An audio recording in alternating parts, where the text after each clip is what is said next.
Nah, sekarang yang mau saya tanyakan adalah dalam perjalanan, kalau kita melakukan perjalanan ini pastinya diberikan keringanan kan? Iya. Nah, boleh dijelaskan nggak itu detailnya seperti apa? Jadi kalau kita melakukan perjalanan atau dalam istilah fikihnya itu safar. Tapi kalau istilah kita nih zaman now nih Bu, orang pada nggak tahu nih safar apaan sih gitu kan. Traveling tuh, safar tuh. Nah, kalau kita lagi traveling ya, Allah Subhanahu wa taala memberikan kita 2 hadiah, Bu. Jamak sama qashar. Sholatnya bisa dijamak. Sholatnya bisa dijamak, bisa dikosor gitu. Tapi tidak semua orang yang traveling bisa dapat 2 hadiah tersebut. Harus memenuhi syaratnya. Nah, syaratnya ada syaratnya nih, syarat dan ketentuan berlaku, ada bintangnya di bawahnya. S dan K. Iya kan? Berlaku. Nah, itu tuh kalau kita bisa melakukan sholat jamak itu tadi, itu ada minimal jaraknya nggak? Maksudnya berapa kilometer dari rumah kah baru kita bisa itu? Karena kalau cuma ke tetangga doang itu kan safar juga nggak sih? Ya safar sih, secara arti bahasanya kan? Iya sih. Safar juga, kalau cuma main ke rumah tetangga, saya mau safar terus sholatnya nanti aja atau jamak aja, itu gimana? Safar sih artinya bepergian gitu kan. Tapi kan bepergian yang seperti apa yang bisa dapat hadiah tadi, jamak dan qashar. Pertama sih dari jaraknya. Jaraknya itu harus seperti jaraknya Mekah ke Safan. Nah, kenapa? Karena Rasulullah SAW mengatakan la taqsuru minas sholati illa ma baina Makkah wa Safan. Janganlah kalian itu mengqashar salat kecuali menempuh perjalanan yang jauhnya seperti Makkah ke Safan. Berapa sih jaraknya? Nah, ketika dihitung oleh ulama zaman dahulu kala, ketemulah jaraknya 4 burut. Kita nggak familiar dong, 4 burut apaan sih? Boleh ya kan? tolong dijelaskan nggak itu? Terus nanti ke zaman berikutnya lagi ada lagi 16 farsakh. Oh, 16 farsakh apa lagi nih? Nah, barulah kemudian nanti di kitab-kitab kontemporer seperti yang ditulis oleh Wahbah Az-Zuhaili di dalam kitabnya Al-Fiqhul Islami wa Adillatuhu, beliau mengatakan 16 farsakh atau 4 burut itu maksudnya adalah kira-kira nih Bu, 88,704 km.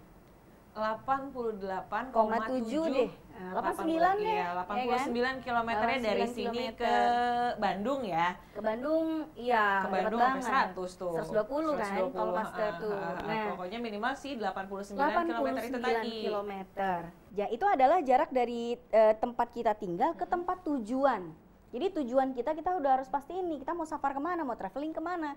Oh, saya mau traveling ke Bandung nih. Oh, kita lihat nih di GPS. Oh, udah 120, udah memenuhi syarat. Nah, terus kapan kita boleh memulai jamak dan qasharnya? Sejak kita keluar dari rumah kita. Udah memulai perjalanan walaupun belum sampai Bandung, di rest area KM 60 misalnya itu udah boleh. Oh, sudah boleh. Udah boleh. Kan belum 89 kami itu tujuan akhirnya. Oke Bu ya, seperti itu. Keluar dari rumah, KM 60 misalnya, KM 57 itu udah boleh. Jadi bukan, mungkin boleh dijelaskan kembali bahwa bukan minimal 89 baru kita bisa sholat jamak itu, tapi kalau tujuan kita itu kira-kira 89, nah di tengah-tengah itu kita bisa melakukan sudah bisa sholat jamak Ibu di KM 57 tuh kan ada rest area ya, atau KM 60 atau KM 88 misalnya, atau KM berapa, itu udah boleh kita mulai menjamak dan mengqashar sholat kita. Nah, kalau misalnya dari rumah mau ke mall tapi mallnya di Jakarta Barat gitu, dari rumah Jakarta Selatan itu kalau total lebih dari itu tuh gimana tuh Ustazah? Karena tujuan akhirnya di situ. Dari Jakarta Selatan ke Jakarta Barat walaupun ada dari mall ke mall itu nggak sampai sih Bu 89 km. Pokoknya jaraknya harus tetap 89. Harus tujuan akhir tempat yang mau kita tuju itu 89. Tujuan akhir yang mau kita tuju. Nah, kalau kita di perjalanan belum sampai ke situ it's okay. Nggak masalah, kita udah boleh gitu kan. Terus syarat yang kedua nih, bukan cuma masalah jarak. Jarak yang mau kita tuju kan minimal 89 nih. Nah, jarak ini harus keluar dari area tempat kita tinggal. Keluar dari Jabodetabek deh. Oh, gitu. Tuh, jadi kalau mau ke mall tadi itu nggak bisa pemirsa Hasanah. Jadi jaraknya harus ada. Terus keluar dari daerah tempat kita tinggal. Ini paling penting, nomor 3 nih. Ibu harus punya niat yang bukan untuk maksiat. Di dalam safarnya, dalam travelingnya. Jadi pastikan bahwa niat safar kita, niat traveling kita, ini untuk sesuatu yang bukan maksiat. Mau jalan-jalan, kondangan, dinas, silaturahmi, ya nemenin anak segala macam, itu semuanya boleh. Tapi kalau maksiat, nggak akan dapat dispensasi jamak dan qashar. Dalam bentuk apapun maksiatnya pastinya ya. Iya, betul. Nah Ustazah, sekarang untuk detail pelaksanaannya nih, untuk jamak dan qashar sendiri itu seperti apa? Iya, jadi kalau jamak itu yang bisa dijamak itu udah ada pasangannya nih, ya. Zuhur dengan asar nih Bu ya. Terus maghrib dengan isya. Jadi melaksanakan sholat zuhur dan asar, kalau di jamak takdim itu dilaksanakan waktu zuhur. Kalau jamak takhir, ibu lakukan zuhur dan asar di waktu asar. Begitu juga maghrib dan isya ya. Kalau misalnya jamak takdim, maghrib dan isyanya dikerjakan di waktu maghrib, sedangkan kalau jamak takhir, sholat maghrib dan sholat isyanya dikerjakan di waktu isya. Nah, ini harus dipasangnya, pasangannya harus sepasang nih. Gak boleh tiba-tiba berubah ya. Jadi jangan sampai ibu menjamak asar sama maghrib, bukan pasangannya. Dilompatin. Bukan pasangannya, ntar zuhurnya cemburu kali ya, salah pasangan ibu. Zuhur sama asar, maghrib dengan isya. Nah ini yang boleh dijamak. Sedangkan yang boleh dikosor, namanya kosor itu kan memangkas jumlah rakaat dari 4 menjadi 2. Nah, jadi yang boleh diringkas atau didiskon ya, ada diskon jumlah rakaat dari 4 menjadi 2. Kalau yang jumlah rakaatnya tidak 4, berarti tidak ada kosor buat dia. Contohnya sholat maghrib. Contohnya maghrib sama subuh. Sholat maghrib itu 3 rakaat. Kalau di diskon 50%, berarti kan tinggal 1,5 rakaat. 1,5 nggak bisa ya. Jadi kita rumput tanggung udah beres, nggak bisa juga. Iya, subuh juga nggak bisa didiskon. Jadi 2 dari 2 ya, jadi 1. Jadi 1. Ntar nggak jadi sholat subuh, jadi sholat witir. Yang 1 rakaat. Bener. Jadi yang boleh dikosor itu cuma zuhur, asar, dan isya. Oke. Nah mungkin dari jamaah yang ada di sini, mungkin ada yang mau bertanya? Silahkan. Assalamualaikum Ustazah. Waalaikumsalam warahmatullahi wabarakatuh. Ya, nama saya Dr. Gi Oktri Vanessa. Saya ingin bertanya, kapan sih kita boleh ngambil keringanan-keringanan tersebut? Misalnya saya mau menuju Bandung, saya berangkat dari rumah jam 1 siang. Boleh nggak sebelum berangkat saya sholat dulu di rumah dengan niat tadi jamak takdim? Apakah diperbolehkan? Terima kasih.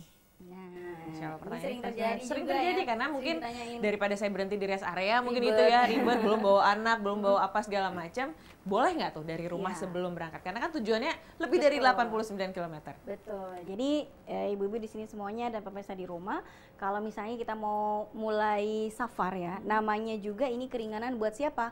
Buat musafir, buat traveler. Pertanyaannya, ketika kita masih di rumah, kita sudah menyandang status musafir dan traveler belum? Belum kan? Kalau belum berarti belum dapat jatah tadi jamak dan kosor. Oh, belum dapat hadiahnya itu tadi. Iya. Jadi kita harus jadi musafir dulu, jadi traveler dulu, baru kita dapat keringanan untuk jamak dan kosor. Jadi kalau ibu masih di rumah jam 1, ibu sholat zuhur aja. Nanti begitu asar, ibu minggir ke rest area, sholat asar di sana.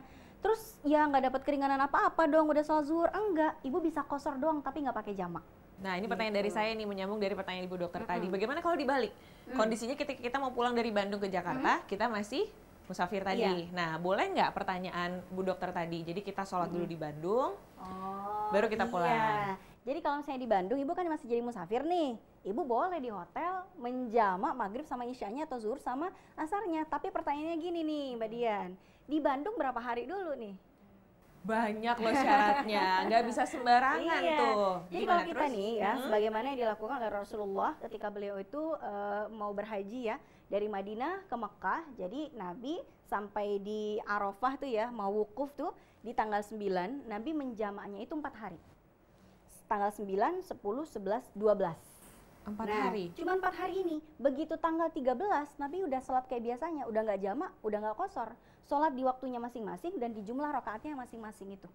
Nah kalau kita misalnya ke Bandung Bu, dari Jakarta nih Ibu ke Bandung ya, sampai di Bandung anggaplah Ibu check in di hotel hari Senin deh. Ya di hotel hari Senin tuh ya, jadi Senin, Selasa, Rabu, Kamis itu aja Ibu boleh jamak dan kosor. Kalau Ibu masih stay di sana hari Jumat, Jumat udah nggak boleh lagi. Kecuali Jumatnya Ibu mau traveling ke tempat yang lain lagi. Lanjut lagi perjalanannya, iya, itu berbeda lagi ceritanya. Jadi dari Bandung Ibu mau ke Cirebon tuh, ya kan? Jauh travelingnya. Jauh banget. Kan jauh banget tuh. Jauh banget. Nah ini udah dapat lagi. Sepanjang perjalanan Bandung Cirebon dapat lagi kan rukhsah atau dispensasi jamak dan kosor. Sampai check in di mana di Cirebon dapat lagi nih 4 hari lagi. Hari kedatangan plus 3 hari berikutnya 4 hari. Masya Allah. Nah pemirsa, jika Anda ingin bertanya sesuatu tentang apapun itu bisa langsung mention ke akun Instagram Hasanah di @hasanah_t7 @hasanah_t7 yang ada di bawah ini, atau bisa langsung komen di kanal YouTube kami di Hasanah Trans 7 Official. Jangan kemana-mana, Hasanah akan segera kembali.